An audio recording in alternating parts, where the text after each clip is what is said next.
ارشاد فرمایا مدنی کریم صلی اللہ تعالی علیہ وسلم نے رمضان المبارک کا چاند نظر آتے ہی لوگوں کی طرف اللہ پاک متوجہ ہو جاتے ہیں، دعائیں قبول کی جاتی ہیں، لوگوں کی عبادت کی طرف توجہ کی جاتی ہے۔ عرش عظیم اٹھانے والے فرشتوں کو یہ حکم ہو جاتا ہے کہ تم اپنی اپنی عبادات کو چھوڑ کر روزے دار کی عبادت پہ آمین کہو۔ اندازہ لگا عبادت میری تیری اور آمین عرش اٹھانے والے فرشتوں کی۔ ارشاد فرمایا مدنی کریم صلی اللہ تعالی علیہ وسلم نے بعض آدمی ایسا روزہ رکھتا ہے اس کے روزے کی قبولیت کی دعا آسمان کے فرشتے مانگتے ہیں،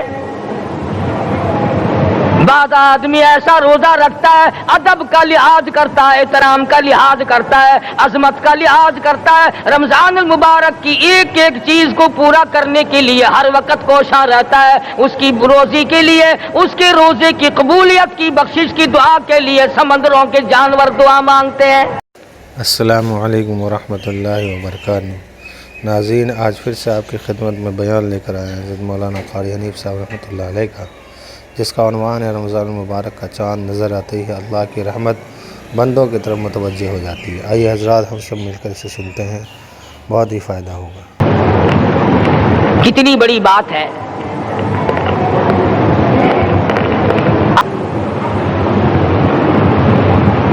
آج جو لوگ مانگ رہے ہیں، جو لوگ اللہ کے ذکر میں بیٹھے ہیں، یہ پاگل نہیں، یہ دیوانے نہیں۔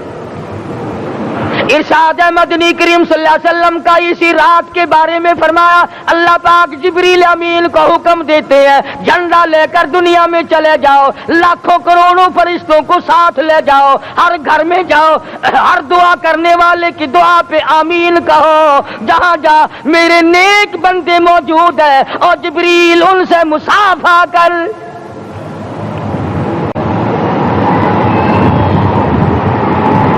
قسم کا آدمی آج بھی محروم ہے، مرد بھی عورتیں بھی کان کھول کر سن لیں، چار قسم کے آدمی آج کی رات بھی اللہ کی رحمت سے محروم ہے، شب قدر کی برکتوں سے محروم ہے، سعادتوں سے محروم ہے، رمضان کی خوشبختیوں سے محروم ہے۔ چار قسم کا آدمی،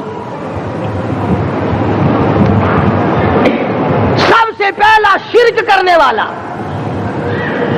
اللہ کی ذات میں صفات میں کسی ولی کو، کسی پیر کو، کسی فقیر کو، کسی پیغمبر کو، کسی غوث قطب اور ابدال کو جو شریک کرتا ہے، نہ اس کو شب قدر کام آتی ہے نہ رمضان کام آتا ہے۔ شرک اتنی بری لعنت ہے کہ تمام اعمال کی جڑیں اکھاڑ کر پھینک دیتا ہے۔ آج مسلمان چلاک بڑے ہیں، اگر ہندو پتھر کا بت بنا کر پوجے تو وہ تو کافر ہے، اور مسلمان قبر بنا کر پوج لیں تو وہ پکا مومن ہے۔ الف لام میم سے لے کر والناس تک سارا قرآن پڑھو، ترجمے چھپے ہوئے ترجموں کے قرآن پڑھو۔ فرمایا لا تشرک باللہ، اے معاذ اللہ کی ذات و صفات میں کسی کو شریک نہ بنانا۔ ان قتلتا او حرقتا، یہاں تک کہ تجھے چاہے جلا دیا جائے یا قتل کر دیا جائے، جلا کر خاک کر دیا جائے، اللہ کی ذات صفات میں کسی کو شریک نہ بنانا۔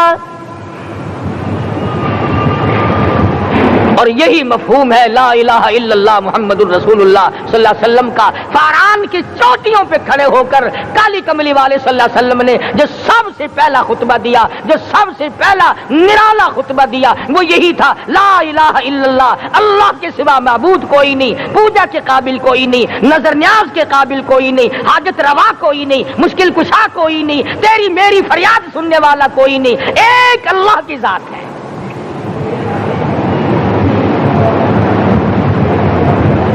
آج تو لوگ درختوں کی پوجا الگ کرتے ہیں، پانی کی پوجا الگ کرتے ہیں، قبروں کی پوجا الگ کرتے ہیں، اور پھر مومن کے مومن ہیں۔ تو چار قسم کے آدمی اس رات میں بھی اللہ کی رحمت سے محروم ہے۔ سب سے پہلا شرک کرنے والا، دوسرے نمبر پہ جس کے گھر میں کتا ہو یا خنزیر ہو، شوقیہ کتا یا خنزیر پال رکھا ہو۔ تیسرے نمبر پر وہ مرد عورت جو بدکاری بدماشی کر کے بے غسلے پڑے ہوں، اس گھر میں جبریل یا کوئی رحمت کا فرشتہ آج دریائے کرم بہ رہا ہے پھر بھی نہیں جاتے۔ اور چوتھے نمبر والا جو مسئلہ ہے اس میں ایسا معلوم ہوتا ہے کہ ہمارے کسی کے گھر میں بھی فرشتے نہیں جائیں گے۔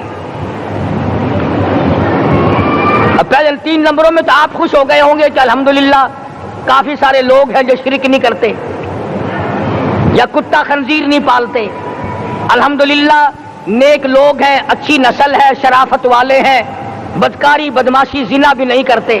مگر چوتھا جرم ایسا ہے کہ وہ عام لوگ کرتے ہیں اور عام گھر محروم رہ جاتے ہیں، اور وہ ہے شوقیہ تصویر گھر میں رکھنا۔ ایک لڑکا اٹھتا ہے گھر میں، کبھی کسی کی تصویر لگا لیتا ہے، کبھی کسی کی تصویر لگا لیتا ہے۔ ایک لڑکے نے جو حرکت کی سارا گھر محروم ہو گیا اللہ کی رحمت سے۔ شب قدر والی رات میں، لیلۃ القدر کی رات میں، نجات والی رات میں، کامیابی والی رات میں، رستگاری والی رات میں، اللہ کی رحمت والی رات میں، بخشش والی رات میں، آج کی رات میں اللہ پاک کروڑوں آدمیوں کو دوزخ سے نکال کر جنت کا داخلہ عطا فرمائیں گے۔ یہ 4 قسم کے آدمی پھر بھی محروم ہیں۔ اپنے آپ کو بچانے کی کوشش کرو، عام رحمت برسے پھر بھی اگر محروم رہ جائے کتنی بری بات ہے۔ امام فخر الدین رازی رحمت اللہ علیہ نے لکھا ہے کہ شب قدر کی عبادت اگر ایک رات کسی کو مل جائے تو 83 سال 4 مہینے مستقل عبادت میں گزارنے کا ثواب ملتا ہے۔